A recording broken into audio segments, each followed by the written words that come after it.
Well, thank you, Adrian. Thank you, Shudal. Thank you, Anthony.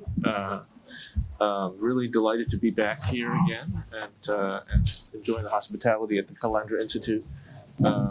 So we have 3 speakers this morning, and I'm very excited about the panel, excited about the whole conference. Our first speaker is going to be Aryeh Botwinick from Temple University, speaking on potent source for world peace.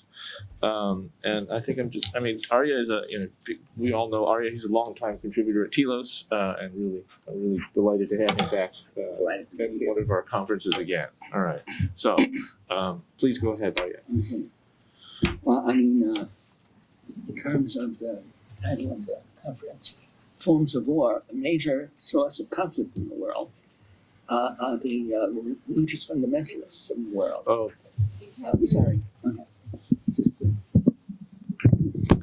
In terms of the relationship between what I want to talk about and the official title of the conference, Forms of War, a major, a potent, and almost overwhelming continuing factor in generating conflict in the world and producing a great deal of violence and deaths is religious fundamentalism.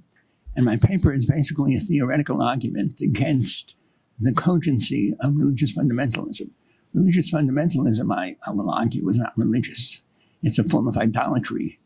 And I make my case, through invoking multifarious sources that are, Jewish, Christian, Islamic, Eastern religion, and so on. But I can't do all of that here. I'm going to just do a partial introduction to a kind of theoretical understanding of why fundamentalism is an anti-religious phenomenon.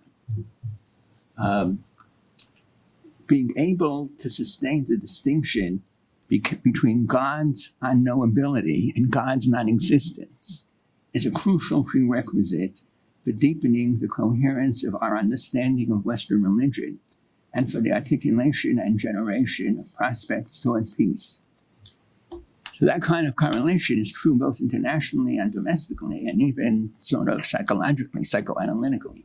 And in terms of intrapsychic peace of mind, fundamentalism unhinges the mind, so that many of the people who practice it would have been more coherent human selves if they were able to sort of modify their fundamentalism. Knowledge in the physical sciences is generally conceived to be on a possibilistic level, and not on a level of certainty. This is largely due to the Humean Kantian background of Western philosophical thought. I would argue that our knowledge of God is on the same ontological plane of possibility rather than certainty. A major precedent for this point of view is the great late medieval, early modern negative theologian, Nicholas of Cusa.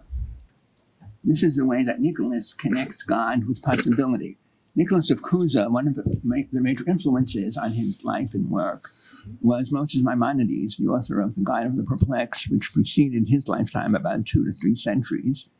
And Maimonides' guide was immediately translated into Latin during Maimonides' lifetime. So Nicholas read it, pondered it, and agreed with it, basically. And he's a Maimonidean, one of the great Christian theologians who, it's not only St. Thomas Aquinas, who's an advocate of negative theology, it's also Nicholas of Cusa, who in many ways is a more subtle and analytically sharp thinker than St. Thomas. So this is from Nicholas. The end of desire, therefore, is infinite. Thus thou, O God, art very infinity, for which alone I yearn in every desire, but to the knowledge of which infinity I cannot approach more nearly than that I know it to be infinite. Now, he's using the word, but doesn't know what it means. Hobbes reiterates that a few centuries later. Wherefore, the more I understand, Hobbes says, that infinity just means not finite. So Nicholas is telling you that's the same thing. Wherefore, the more I understand that thou, my God, are not to be understood, by so much more I attain thee, because the more I attain the end of my desire. Accordingly, I reject as a delusion any idea occurring to me which seeketh to show thee as comprehensible. So he's an enemy of the comprehension of God. So I joined him in that crusade this morning here in the context of our conference. My yearning, bright with thee, leadeth me unto thee. It spurneth all that is finite and comprehensible. For in these it cannot rest, being led by thee to thee. And thou art beginning without beginning and end without end, which, is another way of declaring the unintelligibility of what he's passionately committed to. Wherefore my desire is led by the eternal beginning, for whom it cometh to be desire, unto the end without end, and for God, and he is infinite. If I then, a poor little man, could not be content with thee, my God, did I know thee to be comprehensible, 'tis because I am led by thee to thee, who art incomprehensible and infinite.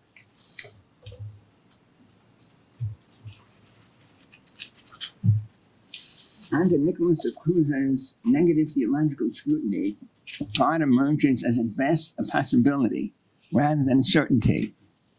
I mean, today we'd probably have a problem getting canonized by the Catholic Church, but apparently in earlier centuries, they were more, with greater empathy for adventurous thinkers. The problem to proclaim God as a certainty would be blasphemous, because it would involve breaching the categorization of him as infinite. That's what Nicholas points out. And that point is as relevant today as it was when he wrote it. According to Nicholas, religious belief is indissolubly linked with skepticism. It is only because the thing in itself is unknown and unknowable that the concept of the biblical monotheistic God can be sustained in good faith. It is only because the object of monotheistic faith remains forever hidden that there can be an object called monotheistic faith, a conceptual object called monotheistic faith. If we moved from the ontological plane of possibility to that of certainty, we would destroy the prospect of monotheistic religion, whether in the form of Judaism, Christianity, or Islam. Skepticism makes monotheistic faith possible. Without it, it could not emerge.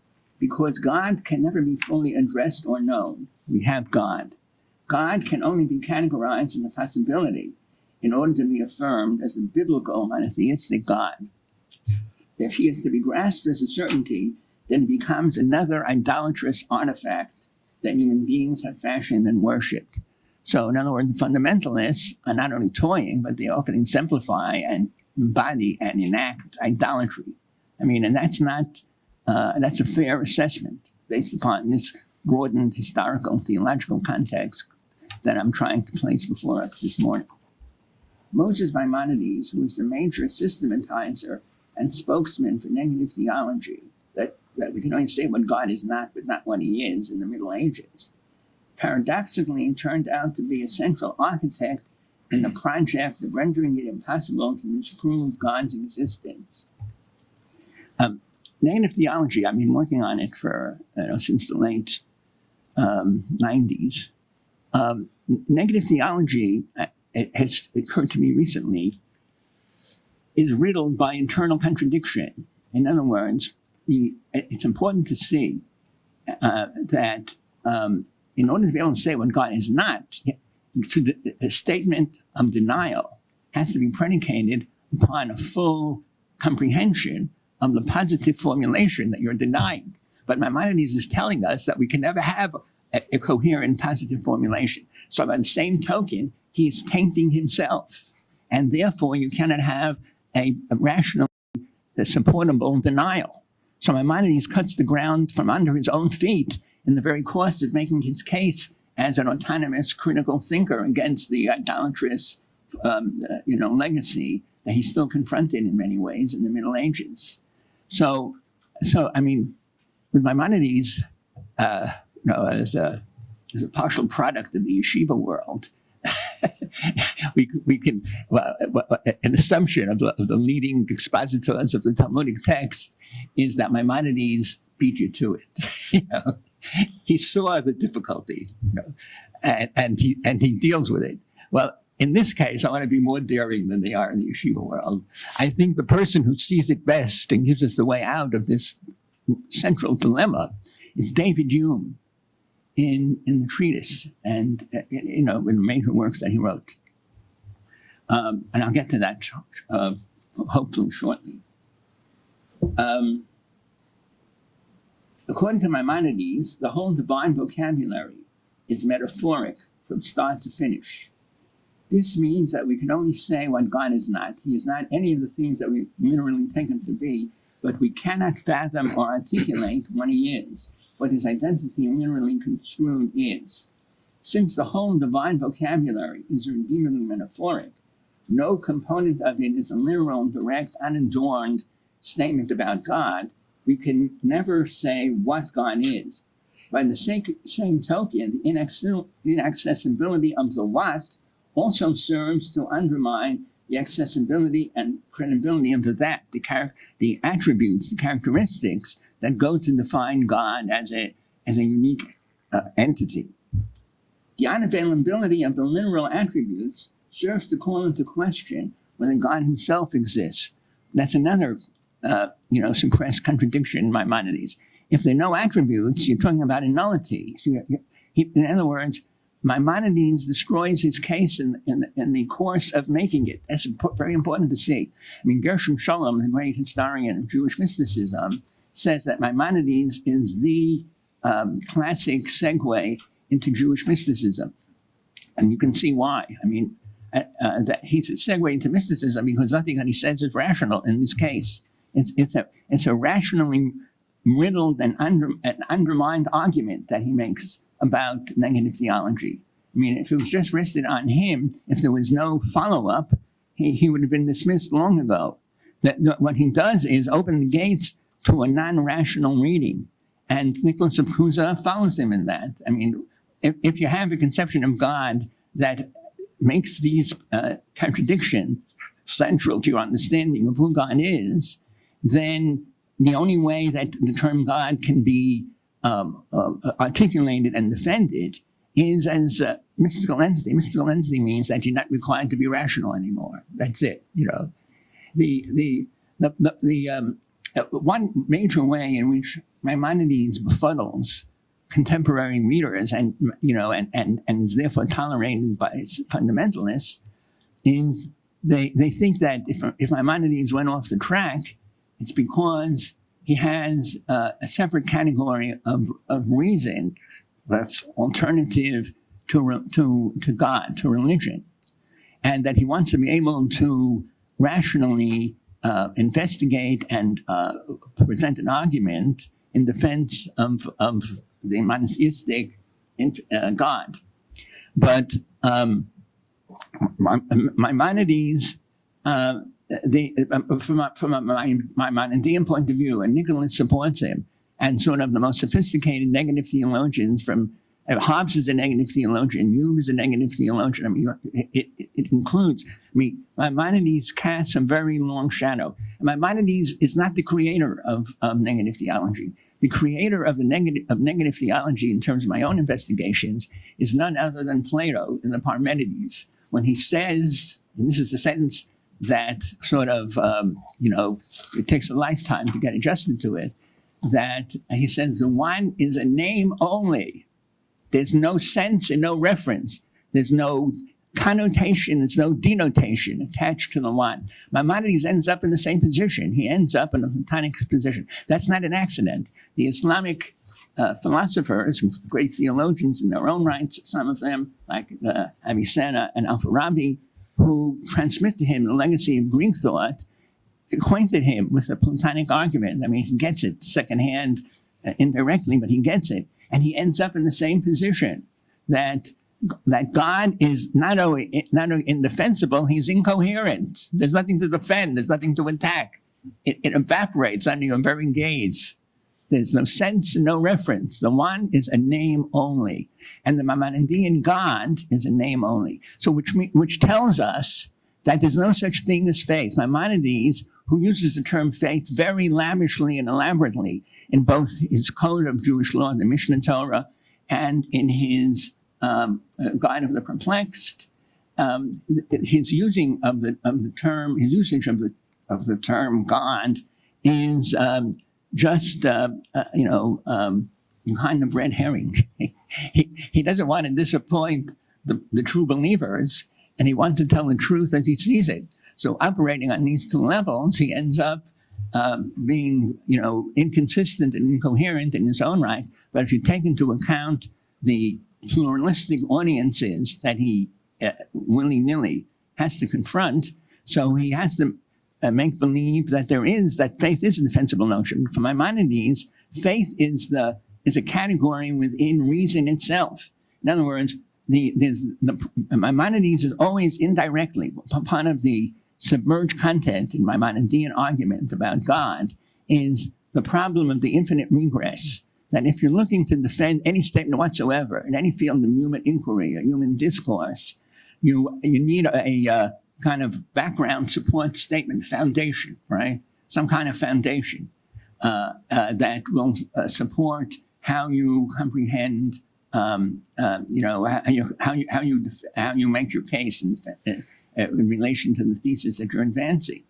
And so faith, then, the notion of God, his very inscrutability, his rational impenetrability, makes him an ideal candidate for the final support for where reason ends up. So faith is just the rationalist response to the rationalist challenge of infinite regress in terms of theorizing how you theorize anything, any phenomenon, and how you justify it. So for him, it's all one network of reason. That's, again, very Platonic. So faith belongs within the armory of reason. It's a rational category. So Maimonides' antagonism toward fundamentalism is as complete as it can get. But his rhetoric often, titles the fundamentalists. He'll say things that the fundamentalists are very happy to quote. So, he's a master rhetorician. Strauss has this in his multiple writings on Maimonides. He helped to recreate the Hebrew language to make it translatable into what has become modern Hebrew. He's great in every dimension of human creativity that he ever touched. And so his greatness as a rhetorician helps him get away with his greatness as a philosopher. So, you have to realize this is a multi-talented person who knew how to use his talents in ways that reinforced the possibility of his communicating what mattered to him the most.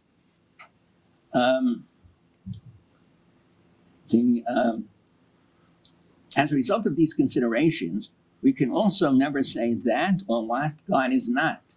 If we cannot say what God is, we cannot tender a denial and claim to know what he is not.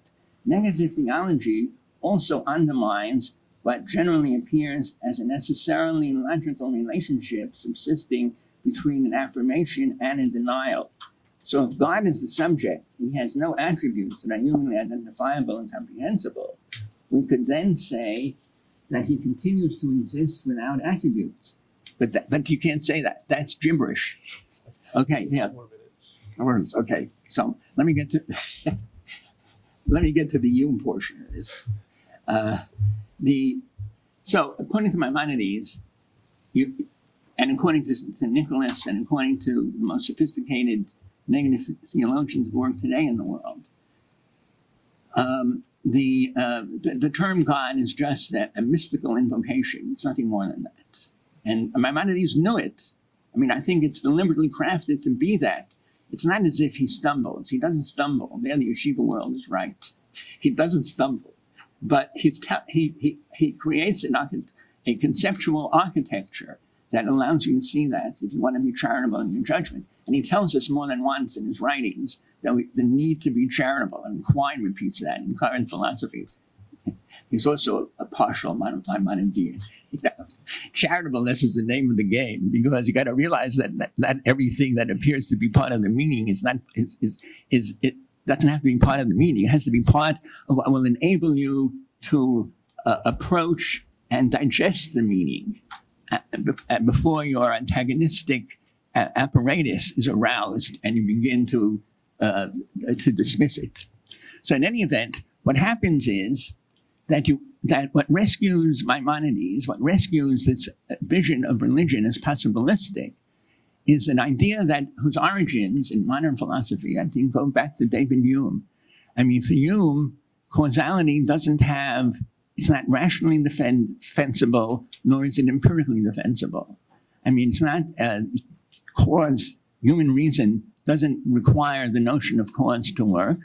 You can have all kinds of categories that will enable the juxtaposition of one event to another to be accountable to human understanding, to be that we can work with it. And empirically, of course, no one can ever pinpoint the cause. You can never say empirically, this is it. We see the cause happening before our eyes. So what terminology does he use? It's classic terminology that every person introduced to philosophy and in college knows. Constant conjunction, right? Constant conjunction is not such a veiled reference to the future. Constant conjunction means forever and ever. So the future causally determines the past. So in other words, God is never provable. And negative theology confirms the unprovability of God. But if you want to live a religious existence, you have different varieties of it. Judaism offers you one, Christianity offers you, Judaism offers you more than one route, Christianity offers you more than one route, and Islam also offers you more than one route. You can practice a monotheistic religion, and by the continuing the perpetuation of the practice and the continuing satisfaction that its practitioners derive from it, that's the justification of religion. The future causes the past to be the past one that it is.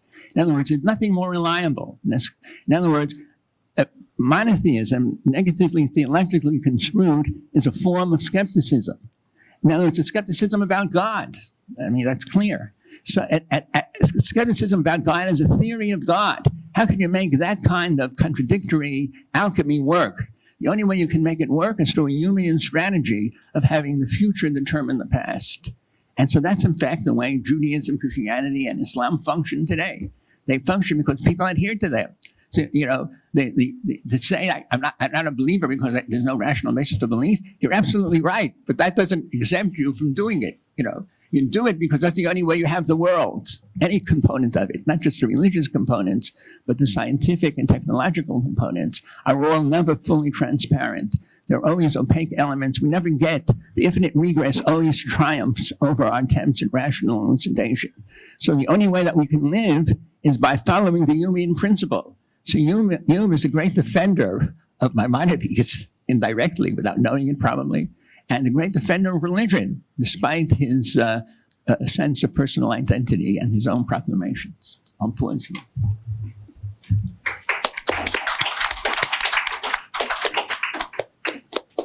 Thank you very much, Aryeh. So our next speaker then is Andrew Wender from the University of Victoria, and the title of his paper is Contemporary Warfare, Seeking Sanctification Between Transcendence and Immanence. Good morning. Thank you for the privilege of participating in the conference and especially on this panel. It will come as no mystery to any colleague at this conference that the question of whether we in fact reside amidst a disenchanted modernity, cognitively and experientially drained, as Weber suggested, of magic and mystery, has been fervently debated throughout the century following, with an abundance of evidence now available for the opposite conclusion. Whether framed as a resurgent turning toward transcendence, and a phenomenon especially perceived over the several decades since the end of the briefly hypothesized end of history, or whether shown as myriad forms of worldly re-enchantment with a genealogy extending from long before Weber, say Spinoza through spiritualism, to today's neo-paganisms, disenchantment is a myth.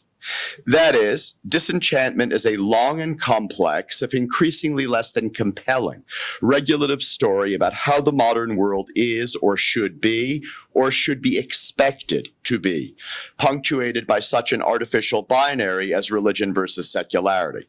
Now, speaking of binaries, another that necessarily here arises is transcendence and immanence. In their provocatively titled recent volume, Sacred Kingship in World History, Between Immanence and Transcendence, Asfar Moin and Alan Strathern make a good historical and anthropological point that before there is religion, there is immanence.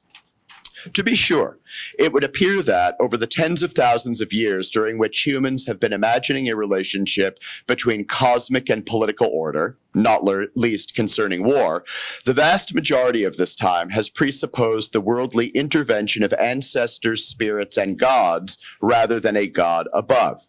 Now, I can assert no claim about the unknown metaphysical ratio between transcendence and immanence. And in fact, may I please offer a quick aside?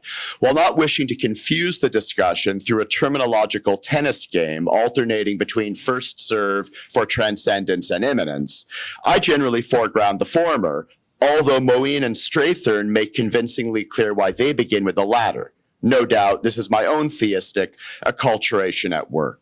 This all being said, my reflections relate to how contemporary or recent warfare might seek sources for spiritual justification lying somewhere within the open and ambiguous realms between transcendence and immanence.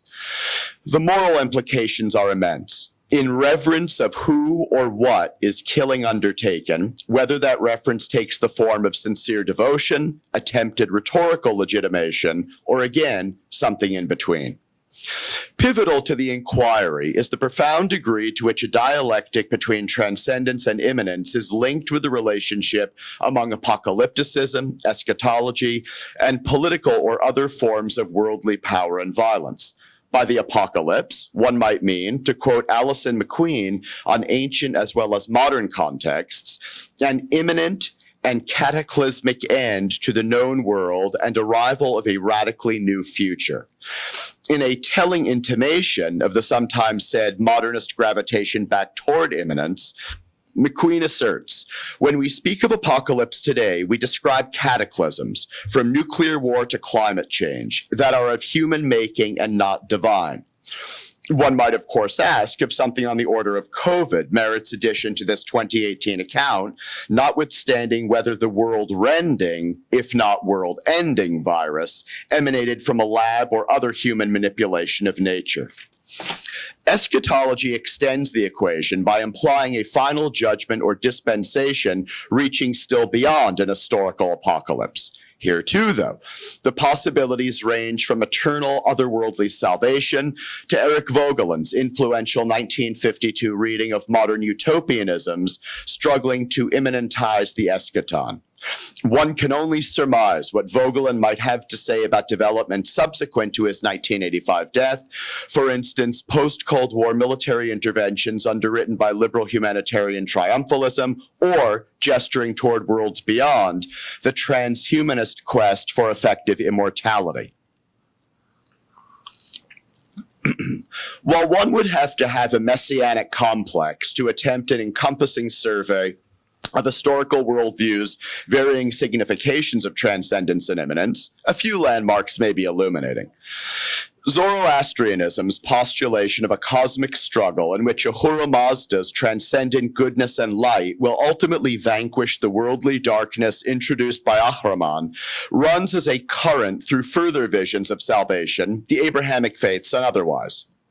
While little is stable in the ever-shifting historical narration of Zoroastrianism, including Christopher Beckwith's new claim that supposed axial age-era Persian monotheism more precisely owes to slightly earlier Central Eurasian Scythians, the dynamics of Zoroastrian messianism resonate in none other than the Islamic Republic of Iran. From the 79 revolution and the Iran-Iraq war's singular politicizing of Twelver Shi'i martyrdom symbology onward, the continuing active possibility of eternity's eruption into the here and now bespeaks a convergence between transcendence and immanence that could pose a militant theological affront to Sunnism.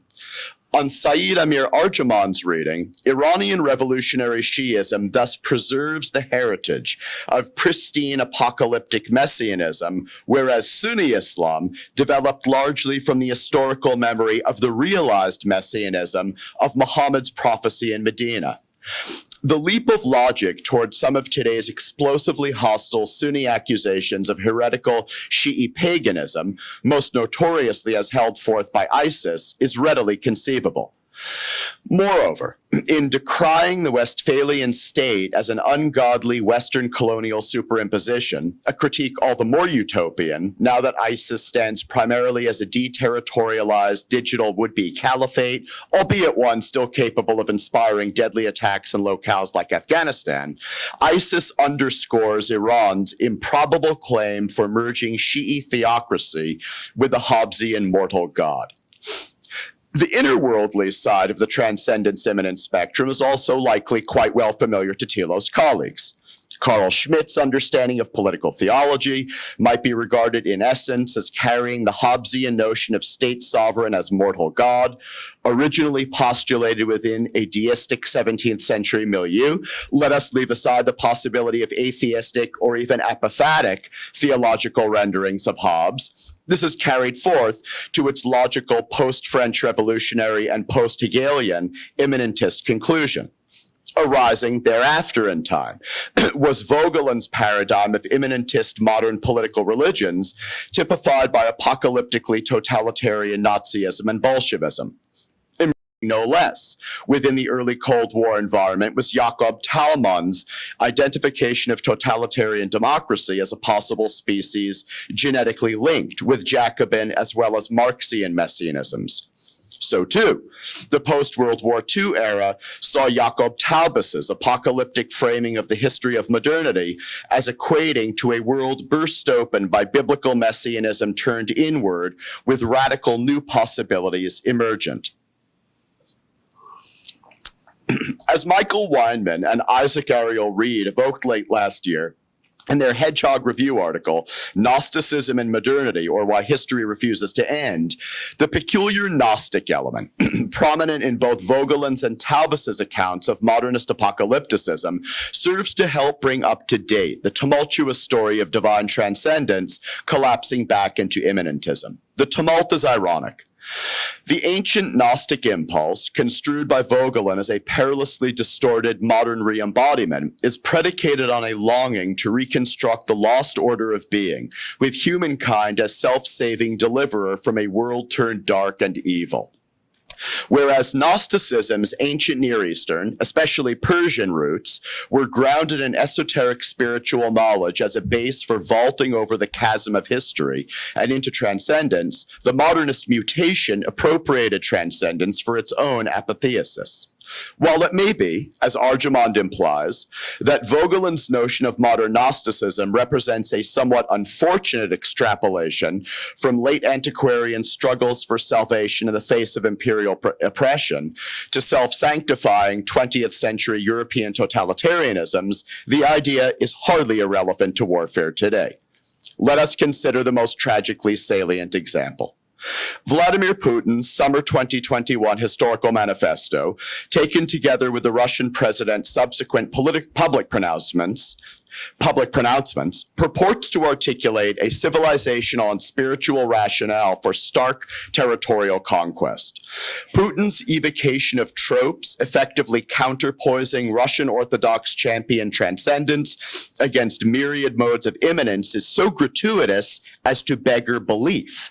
That is, to Putin, his political and economic allies, any of his citizens or would-be Ukrainian citizens, and any of his conscripts and Wagner proxies alike actually believe any of this.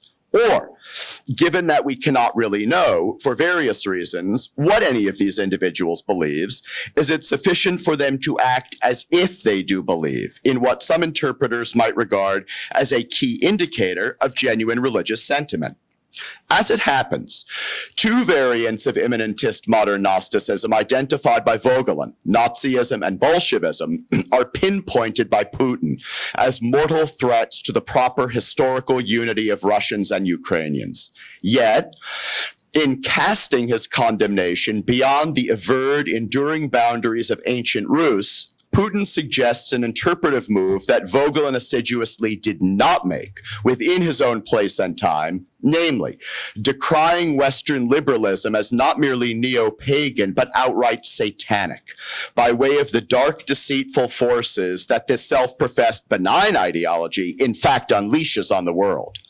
However, on the interpretation of Weinman and Reed, it is precisely the attack on liberalism that marks Putin as himself a Gnostic, as he lays claim to esoteric spiritual knowledge that both serves to reveal the true trajectory of history and, if one is to take the nuclear threat seriously, that also augurs possible end times. As such, the Russian president positions himself, with the holy sanction of Patriarch Kirill, as worldly champion of transcendent virtues, vanquisher of idolatry, and restorer of divinely ordained order by any means necessary.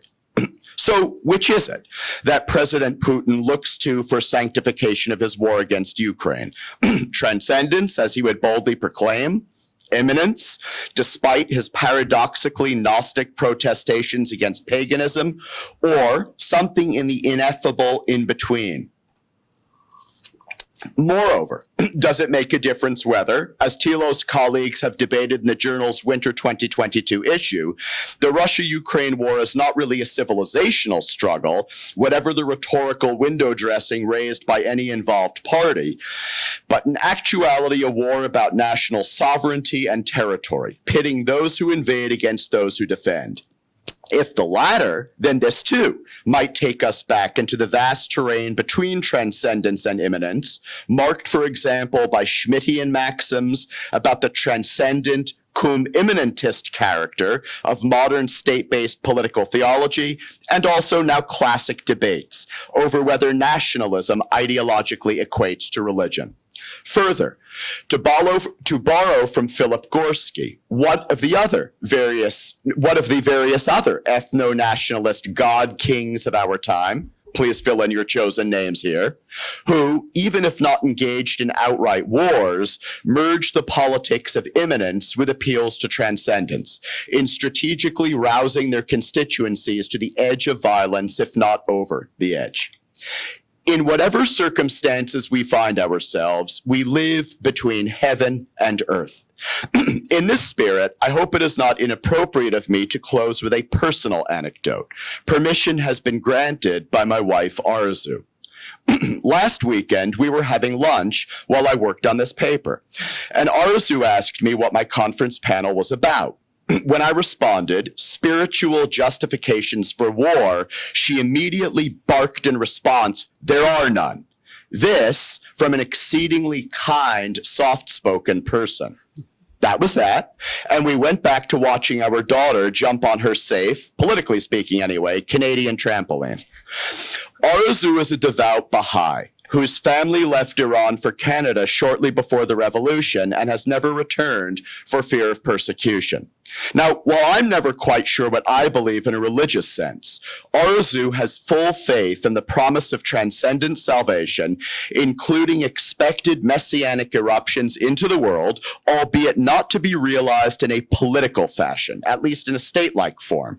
Consider how the genealogy of her tradition imbibes pre-revolutionary Persian Twelver Shi'i quietism. And at present, we have the good fortune, my family and I, to live in a country where, more or less, people can peaceably live between heaven and earth in the manner that they see fit. So, by contrast, when people are compelled by circumstances of war to choose, or at least to act as if they choose, between heaven and earth, on pain of their own death and that of their families and compatriots, what do? Grasp at what they can for meaning and survival, and quite possibly land in a chaotic, mysterious middle, as neither heaven nor earth is available for human control. Thank you so much. Thank you very much, Andrew. So our last speaker is Casey Spinks from Baylor University, and his paper is entitled, "Are We in a Spiritual Alternative to War? Can we escape it? Should we?" Thank you very much. Can you all hear me? Yeah. So to begin, I must apologize. This paper made for a small crisis of thinking, and it became very hard to write. I don't think I'm up to the task of a critical theory of contemporary war. The rub is that phrase, critical theory. To me, at least, it implies the Hegelian and Marxian insight that reality has become so fully penetrated by reason, rationalized, even made self-conscious, that in keeping with the freedom of rationalization, reality itself has become fungible, able to be manipulated and managed by human direction. Once philosophers had only interpreted the world, but now the point is to change it. And I was going to present a critical theoretical reflection on the insight, or rather worry, by one Søren Kierkegaard about just this transformation of the present age and its manifestation in contemporary war. But thereby, I would have just taken Kierkegaard's insight and critically rationalized it into a theoretical instrument we may use to manipulate what we need to do the things we want. The point being, after all, to change the world. And I can't commit to that critical theoretical reflection for two reasons. First, such use of Kierkegaard would make his critical power vanish, for what was so critical was that he thought the present age couldn't be changed. And second, I don't think my paper would have changed much anyway. So all I can do now is reflect on what Kierkegaard wrote and what I see happening. Due to the constraints demanded by the content of my paper, its form must be rather fragmented and scattered. I hope a small benefit of that will be the space between speaker and listener that a limited, fragmented paper opens. The freedom to judge for yourself, decide what to do, how you'll change your way of thinking, in the great words of Bob Dylan, and your life, or not. I apologize again, this may devolve into a sermon, but that's what y'all get for letting a Baptist theologian come present a paper. 1 year ago, Russian paratroopers live-streamed their drops into Ukrainian territory on social media apps. That same week, constant news reports went viral that Ukrainian President Volodymyr Zelensky heroically remained in Kiev to face the oncoming siege of the capital. Other videos and reports also went viral, including one of a Russian airstrike on defiant Ukrainian soldiers at their posts, refusing to surrender, another of a Ukrainian ghost fighter who shot down 40 enemy planes. In hindsight, all these viral events were proven not to have happened at all. Still, the public conscience acts as if they did, and they number among the most memorable of events from the outbreak of the Russo-Ukrainian War. Now, if the ancient principle for the virtuous life was esse quam videre, to be rather than to seem, then we seem to be in an age of videre quam esse. Granted, critical theory is already familiar with Baudrillard's critique of the non-event hyper-reality that is the late modern world. And propaganda, lies, and rumors of lies have always come with wars and rumors of wars. And I don't mean to suggest, I mean to fully accept that there is a great and catastrophic war full of terrible suffering going on right now. Reality in all its awfulness is an event for millions as I speak, but not for most of us. For most of us, war is a viral video, a notification, a principled stand, or an opinion shared online. This relation was once acknowledged as mere hearsay, far removed from the thing itself, but now it has achieved a higher reality. The abstraction has become more real than the immediate, the representation more real than the present. All that's to say, Hegel won. We have moved from the pursuit of the real through a search for knowledge to the achievement of absolute so-called knowledge itself, the normative concept, what Hegel called being in and for itself, which then directs reality from now on. And we, the public, not an absolute Geist, and certainly not those who are suffering, fighting, and dying in war zones, are the arbiters with the so-called knowledge at the direction. The fate of millions depends on masses of American votes, themselves driven by opinion polls, and Lord save us from opinion polls on foreign policy and war. Now, this absolute knowledge is of a particular kind, for even though we think we have secularized and historicized ourselves into modernity, we have actually sublated that ancient, timeless eternity of reason, which we thought we have overcome. And so if you look at reason's use all around, it becomes a universal, normative, has to hold in every single case, absolutely certain all the time. My Baylor undergrads are a strange mix of perverted mashups of Platonism and positivism. And I think this absolute knowledge flattens reality into a mass of will. And the will, arbitrary arbiter that it is buffered. cor curvum se, to use a theological term, as it wills only its own will and its increase, as Martin Heidegger once argued and I bored you all with rambling about last year. The result of such flattening and buffering is what Byung-Chul Han calls the hell of the same of today's society. Kierkegaard called it leveling, a totally abstract process committed by no one in particular of the principle, the demand of numerical, uniform equality by virtue of rationalization.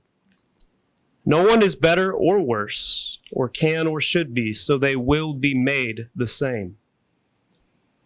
And reason does this. It penetrates every area of life, from the highest to the lowest, such that the profound is explained away and the base given an explanation. Drives, appetites, and devotions are thoroughly mediated, rationally justified. Kierkegaard wrote that people open up brothels for the sake of public health. In our case, we might say a preemptive strike is justified for the sake of peace.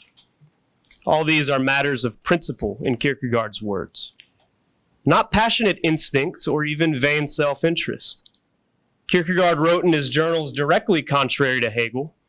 Being in and for itself, the unconditioned has completely gone out of life. Instead, there's reasoning everywhere. Instead of an unconditional erotic love, reasonable marriage. Instead of unconditional obedience, obedience because of reasons. Instead of faith, knowledge of foundations. We see being is sublated into knowledge, but thereby it is negated, not elevated, as Hegel thought. And even sins are explained away. But if people can't be sinners anymore, can they be saved? This is a paper about war, or rather the spiritual alternative to war, prophesied by Kierkegaard, but we appear far astray from that topic. Or are we? There's been no rush of American volunteers to either the Ukrainian or Russian militaries, despite the war's elevation into our own nation's supposedly impassioned and ever-polarized culture war. The American military is facing an historic decline in recruitment rates. Meanwhile, the U.S. is funding, and its weapon mongers profiting from, arms sales to Ukraine, managing to keep Ukraine supplied enough to fend off Russian advances without supplying enough to become a direct assailant in the fight. It's perhaps the most effective mediated proxy war in recent history. For now. Elsewhere in the world, the U.S. military has honed its drone strike capabilities enough to make for an effective unmanned air force. I'm not a military expert. I will leave it to the gentleman in uniform to correct me during Q&A, but it seems to me, at least, in keeping with current trends, our next conflict will likely consist of tiny manned forces, mostly for positioning and advancing unmanned warfare, whether of drones or other tactical strikes. The conflict after that might consist solely of hypersonic missile strikes. The human element of war continues to decrease, and I see no reversal in that trend as of now. Perhaps the greatest anti-Hegelian of them all, Leo Tolstoy, in that greatest anti-Hegelian work, War and Peace, argued that history is irreducible to its rational components or excellent achievements of genius actors. There are just too many moving parts and too many of the smallest events of impassioned contingency, say a bumbling aristocrat's sudden courage to help man the cannons, to explain the event of war, either beforehand or after. Only he who can abide the uncontrollable way of time in patience and modesty, General Kutuzov, could endure into a victory. But we seem to have no General Kutuzovs today. I'm afraid they might soon, the generals we still have might soon be replaced by aggregate data predictors. We may almost prove Hegel right and Tolstoy wrong, and precisely by removing the human element. Almost.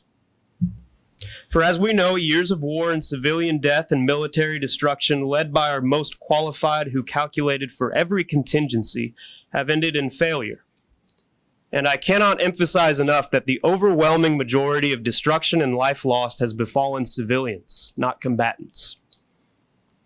And all these operations were driven, not in the name of calculated self-interested success, but in pursuit of our finest principles and values: democracy, freedom, humanity, equality. And lest we forget, the detached elite bureaucrats we like to make fun of in this era of Trump had a populist opinion polls on their sides. We are now seeing opposite principles promoted by liberalism's opponents: traditionalism, Eurasian values, anti-modernity. But even they are interested in a leveling equality no less than their modernist enemies, though of a perverse kind, I think. Russian occupiers of Bucha, where Ukrainian civilians were raped and massacred a year ago, scribbled a graffiti on the walls reading, "Who allowed you to live so beautifully and so well?" Just as Kierkegaard predicted, in the eeriest leveling of society towards a uniform equality, even an equality of destruction, society would turn to principles as its bases for action. As if having the right ideals or constructing the right ideal justifications and matching them with the right calculation for advance would guarantee victory. But as anyone acquainted with prudence should know, that's irrational. The strangest consequence of total rationalism. What then can we do? Should we yearn for a kind of irrationalism, even a violent irrationalism from whatever corners it might emerge as a grassroots counterattack? No. Recent history proves it's not even possible. For example, and I'm very, very sad to say that I wrote this before a few days ago, mass shootings have become calculated by the alienated young people who plan them for the greatest so-called shock value in the least amount of time, with live streams of attacks, murder manifestos, and announcements on internet forums going viral as these attacks occur. Besides horrifying, these acts are entirely rational in their own twisted ways, and thus symptomatic of the very system they seem to be rebelling against. And shootings no longer shock us. They immediately transform into our talking about them. Prayers are no longer offered. They're even condemned. What about spontaneous grassroots revolutions? Those are televised, as we all see, or their energy is channeled into online magazines and forums to talk about them. I don't blame revolutionaries for taking these approaches. How else can you change a theorized world of mere appearances except through theory and appearances? I only worry that nothing much seems to happen. And that's what's so strange. In consequence of the theory that theories can change or even build a world, we are less active than ever. We're always in late capitalism somehow. I think these failures show the medium determines the outcome. The end always corresponds to the means. As Kierkegaard worried above all, when theory overtakes existence, then existence begins to resemble theory. But theory per se does not exist. Therefore, a theorist's own existence comes to be an abstraction. And we are a society of theory and theorists. And again, as recent history shows, such abstraction does not exclude an incredible destruction and violence, made even worse in that it is an invisible, mediated violence. To me, I think the only fitting response to such an abstraction of reality would be an acceptance that our means must correspond with our ends, corporately and individually. To repeat Tolstoy's quote, which I at least hope it is a cliche by now, because that means it might still have some truth that enough people repeat it. Everyone wants to change the world, but nobody wants to change himself. So what ends do we want? Some might want war in the old-fashioned way, reality in all its immediate brutality. As a nostalgic person, I think my temper is actually prone to that. But to them I answer, or maybe to me I answer, the way of time today won't let them have it. Nostalgia is its own abstraction, and to fight abstraction we must meet the day as it is. As it is, the only alternative I see is peace. I hope the end we all desire, ultimately, is to live in peace as befitting human beings. So, we must live in peace, here and right now, a correspondence of the how and the to what end. even if it costs us, even if it costs us our knowledge. In Camus' story, The Plague, Dr. Ryu concludes, a man can't cure and know at the same time. The task, therefore, is to cure. I may be approaching that conclusion. I'm arguing that the gap between theory and action cannot be bridged, and that our society today, as it is constituted and as its wars attest, tries again and again and again to force erect that bridge. And it fails. And the effects of that failure are further alienation from reality, a strange inability to think or act rightly, and worst of all, an incredible suffering that is heaped upon the least of these, outsourced by us, the alienated act thinkers. Yet there may be another side to that conclusion as well. I don't know. I've only tried to understand, and I am still trying to understand, though I confess I don't think I've succeeded. Maybe I am suggesting for those who desire to retain theoria, a return to an older way of thinking, the point being to pursue wisdom without yet having it. They used to call that philosophy. Either way, let me end by translating what I've been saying symbolically into what I mean literally. A man long ago once warned, think not that I am come to send peace on the earth. I came not to send peace, but a sword. But the sword has been taken away by the leveling of absolute rationalization. Does that mean we are now in an eschaton? That we have beaten our swords into plowshares? But fewer people farm than ever before. And just as few learn war anymore. Still, we face war in its most dangerous prospects. Entire transnational economies mobilized for economic warfare, unmanned, totally mediated tactical attacks on civilians only clicks away, and nuclear annihilation always being closer than the hour we first believed. I think we are in a perverse time, a mockery of the end of time, even a time of Antichrist. If so, then it is truer than ever before that we wrestle not against flesh and blood, but against principalities, against powers, against the rulers of darkness of this world, against spiritual wickedness in high places. The only hope? Take unto you the whole armor of God, that ye may be able to withstand in the evil day, and having done all, to stand, your feet shod with the preparation of the gospel of peace. Thank you.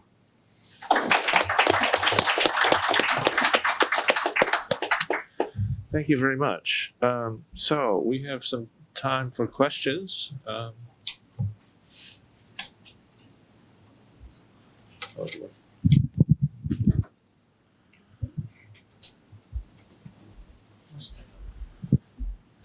Let's stand up so everyone can see me, because I'm kind of hidden behind someone's back. Thanks for all those papers. Incredible first session, I thought.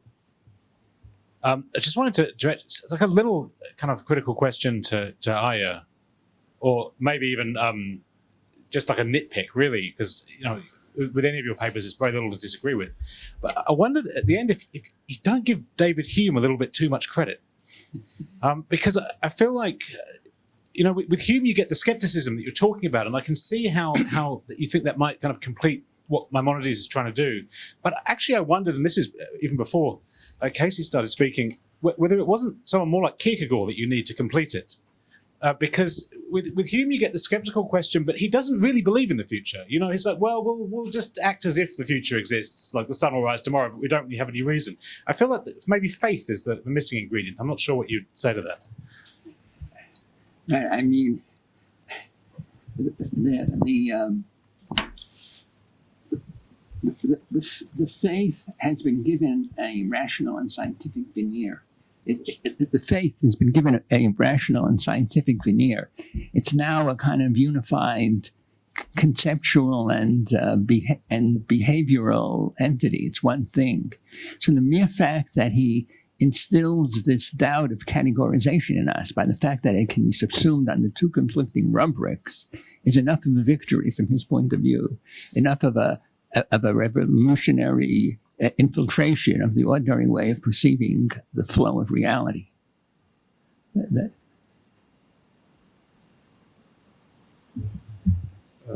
Marcia?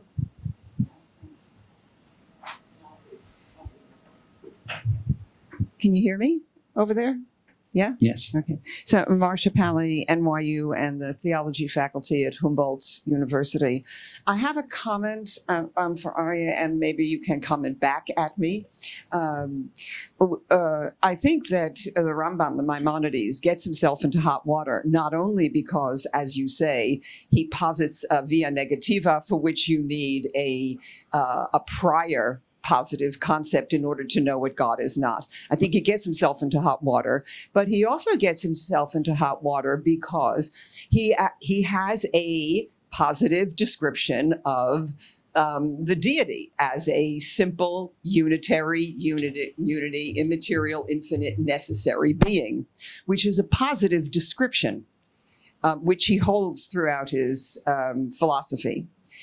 I think he would have been on stronger argumentative grounds had he stopped there and then gone not into negative theology, but into where he also goes, into apophasis, and stayed there rather than into negative theology. Because it is coherent to say God is a simple unity, infinite, immaterial, necessary being about which we cannot say more. But when you go into the negative, there it is. When you go into the negative theology, you get into the problems you illuminate. I think Nicholas of Cusa works his way out, and you might want to comment more on this. I know you didn't have enough time, through his multi-perspectivalism. So as we know, his work on the icon, he understood that you can see things from, not only can, should, and need to see things from multi-perspectives. He was against the new invention of painting, there it went again, of the new perspective technique in painting, because he thought it limited our ability to see things from multi-perspectives. He was against ocucentrism, the sight, and championed listening more than sight. And I think this here, the insistence on multi-perspectivalism, is your counter to fundamentalism, because you cannot have a fundamentalist position, there is one absolute truth and I have it, if you have a foundational multi-perspectivalism. And so you can opine more about that. I just realized that it tied in, what I just said tied in very nicely with the final comment from Casey Spinks, that we are obligated to pursue wisdom without having it, and therefore to keep considering all the possible perspectives that might flow into the pursuit of understanding. And again, that's contra a fundamentalist justification for war. Yeah, no, your comments are much appreciated, Marcia. I think that, that we don't differ. I would assent to virtually everything you said. The infinity is a term that sort of blocks further pursuit of inquiry, of analysis. And so, I think Maimonides is sort of captivated, if not mesmerized, by the idea that you finally circumvent the prospect of an infinite regress by invoking, in other words, you circumvent the prospect of an infinite regress because you can't go further. In other words, that here it's indicating a block to further pursuit of knowledge and inquiry.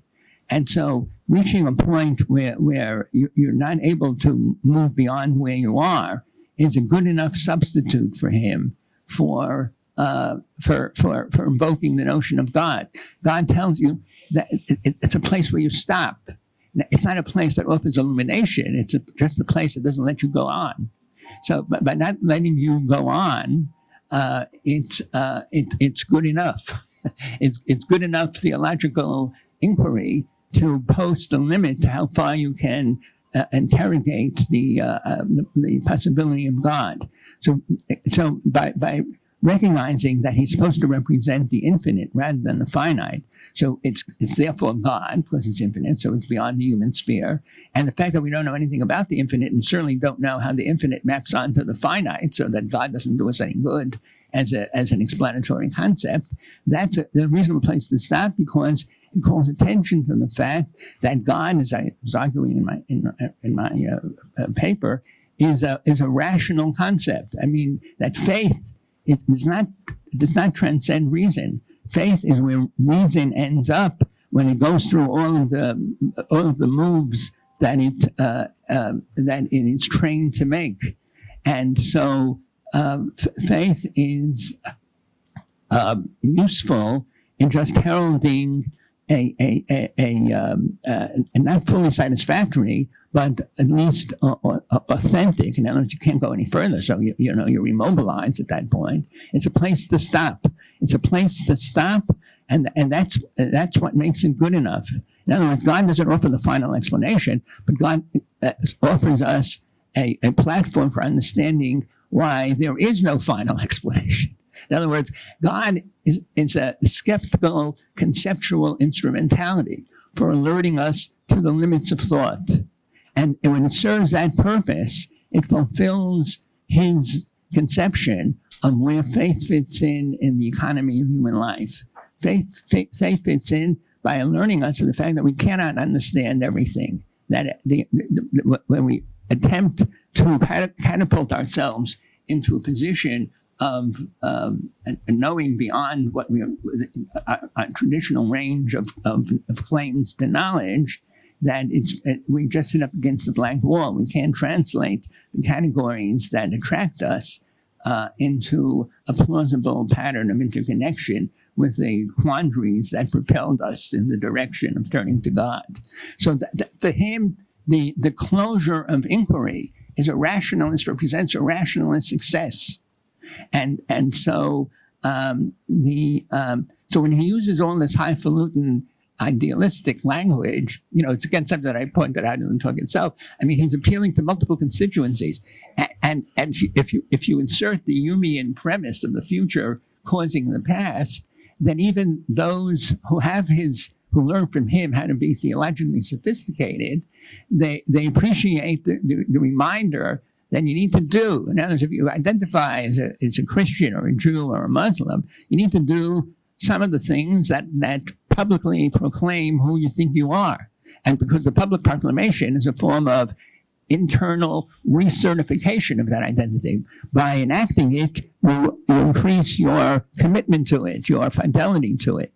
So he's all in favor of that. So he can't dispense with this sometimes fundamentalist sounding rhetoric, because that picks up the slack from where his philosophical analysis leaves off. In other words, he's a prefiguration of the Humean response. And I think that you find arguments in Nicholas of Cusa that would duplicate that pattern. More later. Okay, fine. Other questions? Yeah. This is a great panel. There's a lot to ponder. Oh. Thank you. This was still a great panel, and a lot to ponder in all of these talks. I'm just going to pick out some things that have stuck in my mind. I'm not quite sure why. Casey, the speculation on the decline in agriculture and the decline of soldiers, that was super interesting. Makes me think about what the relationship is between swords and plowshares, and whether there's actually an ambiguity in the biblical text there as well. But I'd like you to expand on that a bit. It was a bit of an aside, but I have some other questions too. For Andrew, you part of your talk involves a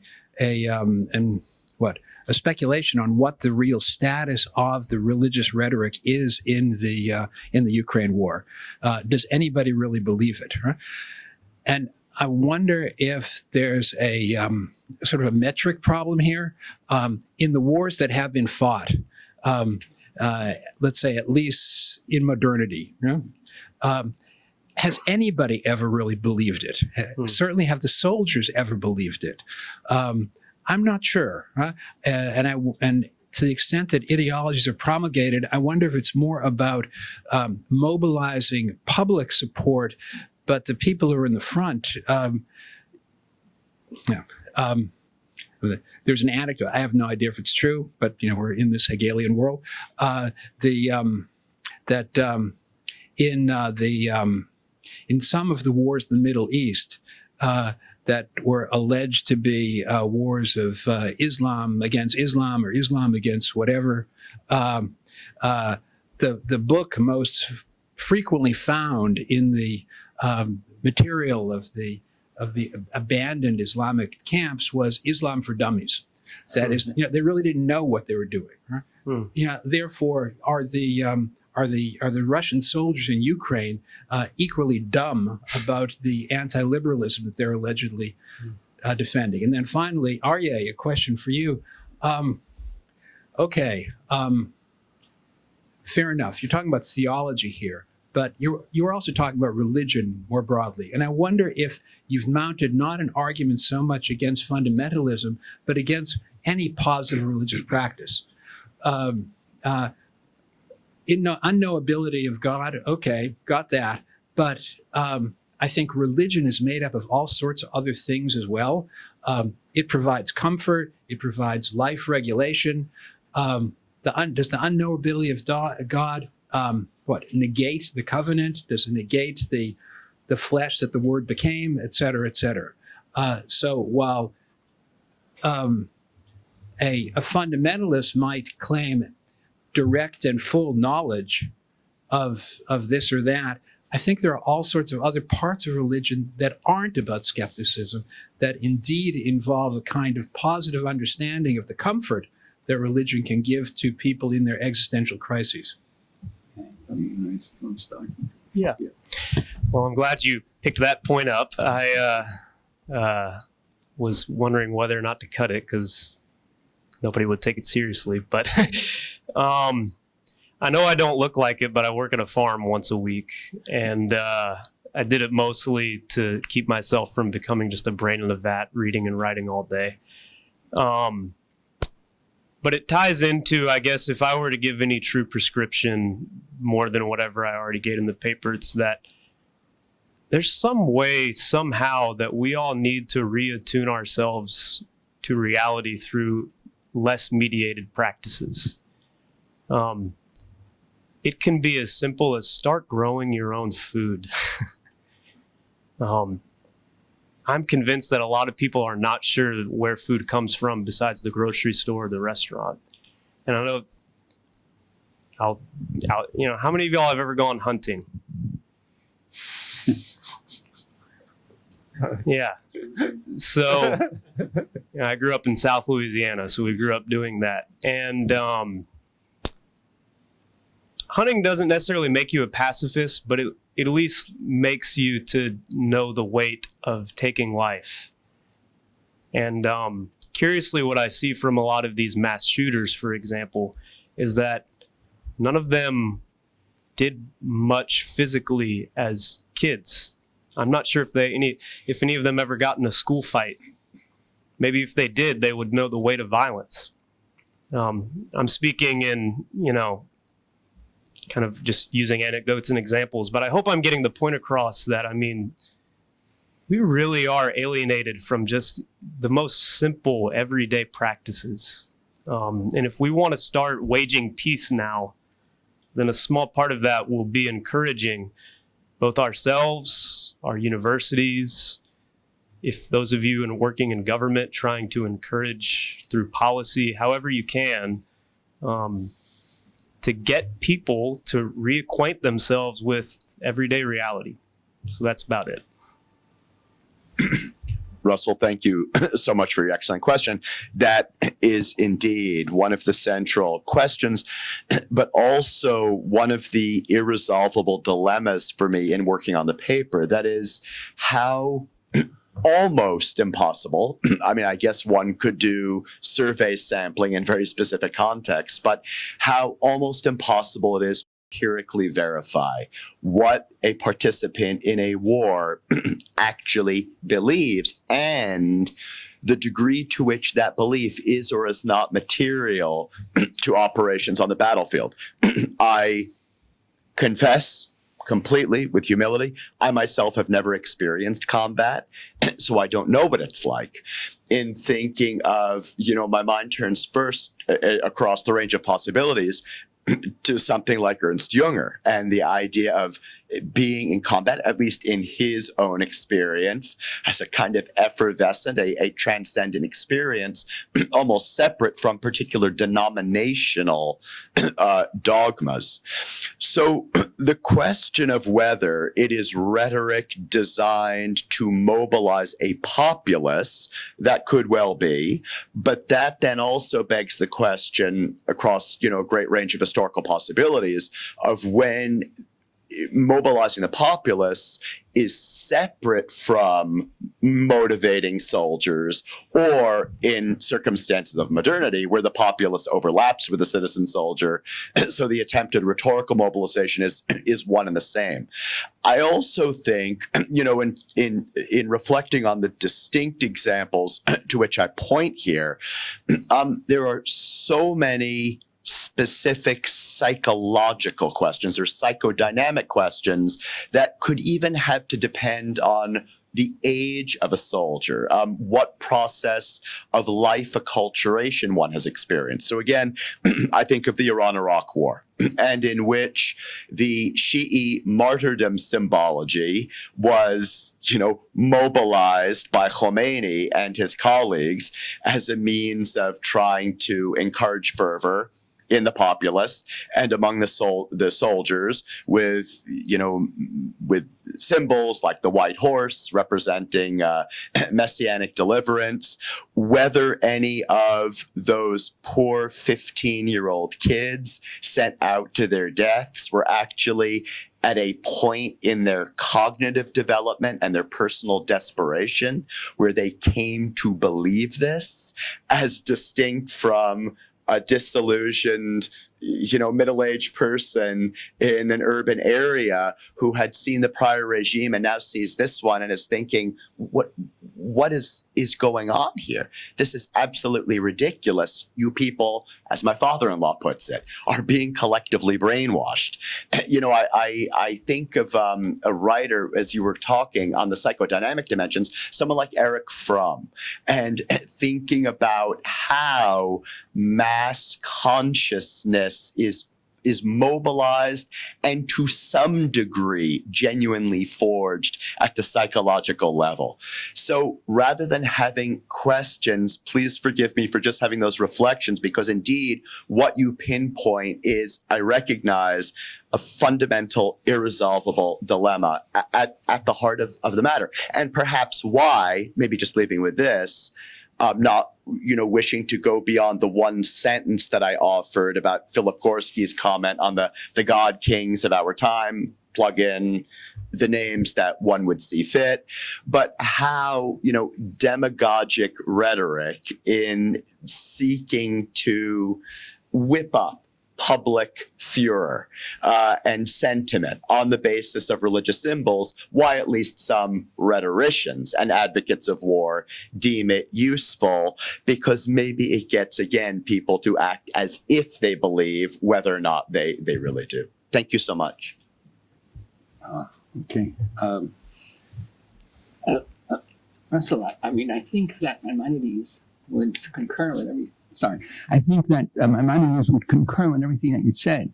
In other words, he wants to be able to make the case. He thinks that given the theoretical sophistication that he was exposed to through contact with the Muslim philosophical writings and so on, that religion is jeopardized. So he's doing a very sophisticated defense of religion along the lines that you're saying. He's saying, he's exposing and systematically exploring and putting, bringing to the foreground the interconnected nature of these inadequacies and deficiencies in monotheistic theology. But he goes on doing all the things that you said and all the things that, this is the one great service that fundamentalists do for the rest of us. They remind us of all the great things they do for the nurturance of human selves and human communities. They're leading them up a path that might eventuate in destruction, self-destruction, and so on. But they're doing it to a set of means that could be reformed and sublimated to a level that they would enrich human lives. So Maimonides has a sense of that. So he wants to salvage the utilities that religion promotes and nurtures and serves to transmit from generation to generation, despite the discrediting of the theology that lies behind it. So he puts it all on the table and says, yeah, all of this is it. That's the best defense that I can, the best presentation of these inadequacies that I can give. But there's all this other stuff, you know. So redemption there is redemption, but I just don't know what it is, you know. I mean, he's a very, he's a weak messianist. He's not a strong messianist. You know, when it happens, it happens. And so, so in order for it to proceed in a manner where it can happen the way its internal dynamics and historical development presage that they can happen, then he achieves both sides of his program. He as a philosopher, he's paid his dues to the rigors of reason, and as a leader of one of the great rabbinic leaders of his community and to subsequent generations, he's telling people that you have all of these integral improvements in your lives, your personal lives and your communal lives, by staying monotheists. And so he wants to have it both ways. I mean, he's a most sophisticated missionary, and he's also a first-rate philosopher. So integrating both of those vocations, he has part of my argument and part of yours. Could I offer a, counterpoint or question? As the great fundamentalist theologian Stanley Hauerwas says, if you have, if your God is a regulative concept or an instrumental concept, then you don't need to worship that God. You can just go ahead and worship your instrumental concept. No, but you don't know the difference between them. So that's I think I do. No, but the average fundamentalist is not knowing, right? So I try. I try not to rank myself. I'm mostly an average fundamentalist.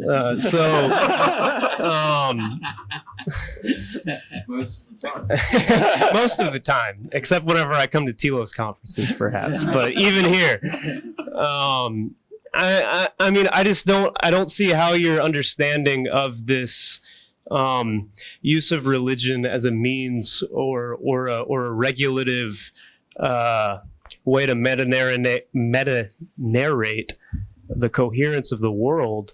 It might be a good means to an end, but it's fundamentally deconstructive and destructive of the religious devotion that someone would have, is it not? No, but at some point, the broader culture, as is true nowadays, has been true for a long time, in different ways, the broader culture exposes people to these currents of critical thought that leads to the decertification of the legitimacy of religion, monotheistic religion.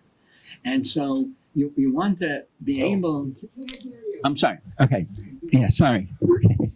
that the broader cultural streams, it was an elitist phenomenon in Maimonides' time, is now a mass phenomenon in our time, where everybody knows the ways that you can attack the idea of God and so on. Mm-hmm. So Maimonides, his I think part of his self-image,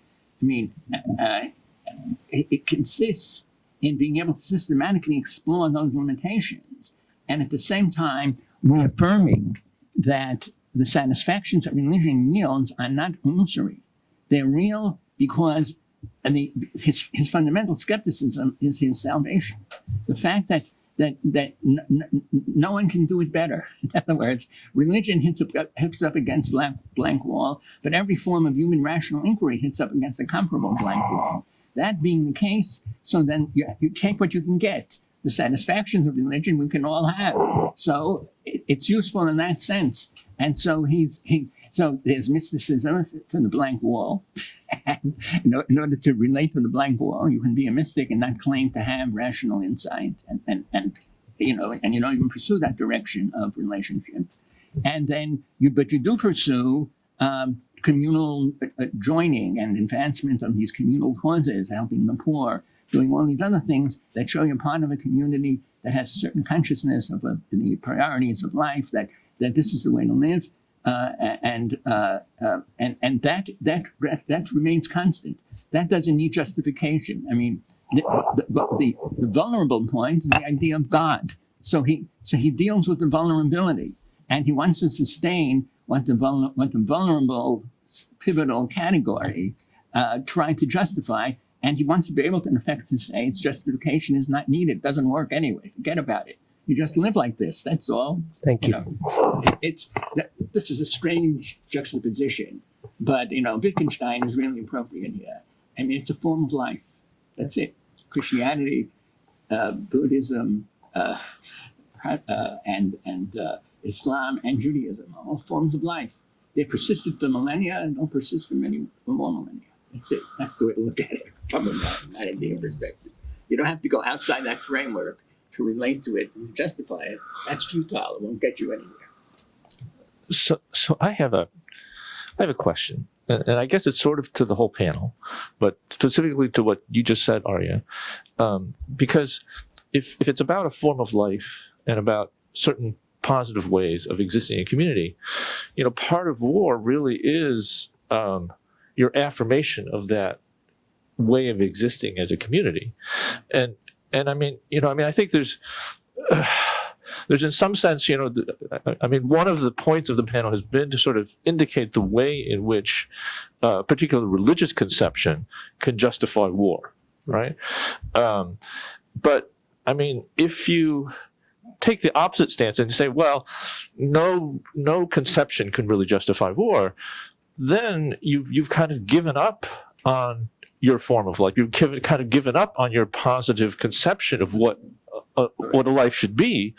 And if that's the case, then you end up with either really accepting somebody else's conception, and that could be just any kind of, could be Putin's conception, it could be Hitler's conception, and you just give up and you say, no, it's not worth fighting about, right? Just hold on. And in that case, then you really haven't. I mean, yes, you're in a sense negative in the sense you're saying no, we can't know that that Putin's somehow transcendentally correct in his judgments, right? And you're giving it up to the extent that you're left helpless, right? You're surrendering to this other conception. Alternatively, if you reject any kind of positive conception of what life should be, then in that sense, then you're giving up all ideology, and all you're left with is a kind of, I guess you would end up with a kind of materialism. Is all you'd be left with, right? So I just feel like, even though these religious conceptions, you can blame them for leading to war, the alternative, I don't think, is an alternative. War is a consequence of the fact that people have, ethical, moral beliefs that they think are worth defending, and so you give up that. What's left? Okay. What do you think, Andrew? I mean, what really occurs to me in response to your very appropriate response to what I said before. Yeah, what really occurs to me. So what you're left with, one of the most positive thing that you're left with is pragmatism. In other words, you don't have to invoke God to be a pragmatist. Yeah. I mean, just like the pragmatist renounces certainty and is able to theorize knowledge in a very incisive way without certainty. And so you're able to conduct religion under the auspices of pragmatic application of humanly necessary and attractive categories without directly invoking what God would demand of us and not demand of us. So so what you have here in the height of the Middle Ages is a kind of prefiguration of what Nelson Goodman and Catherine Elgin talk about when they substitute understanding for knowledge. So you're going to a lower level. You're not claiming certainty. You're not claiming finality.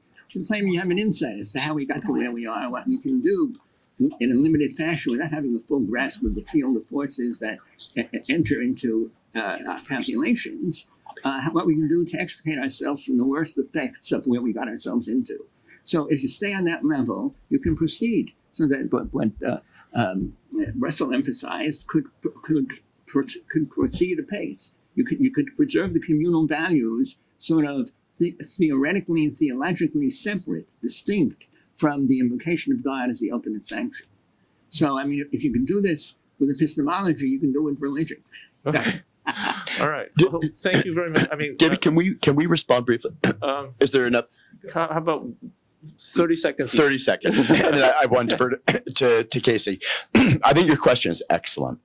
And one of here's what I wanted to say, that it points up the urgency in this context of what sometimes in a field like religious studies seems like a rather arcane matter. And that is the distinction between belief and dogma and the degree to which that can be overemphasized in thinking about religion as distinct from ritual practices and what people actually do.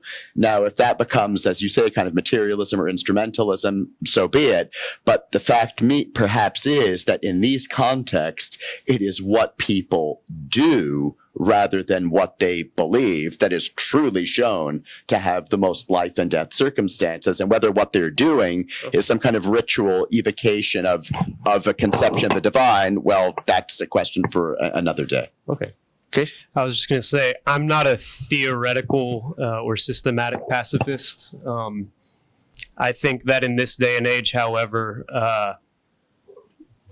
the justifications for war, especially on religious terms, are practically speaking very difficult.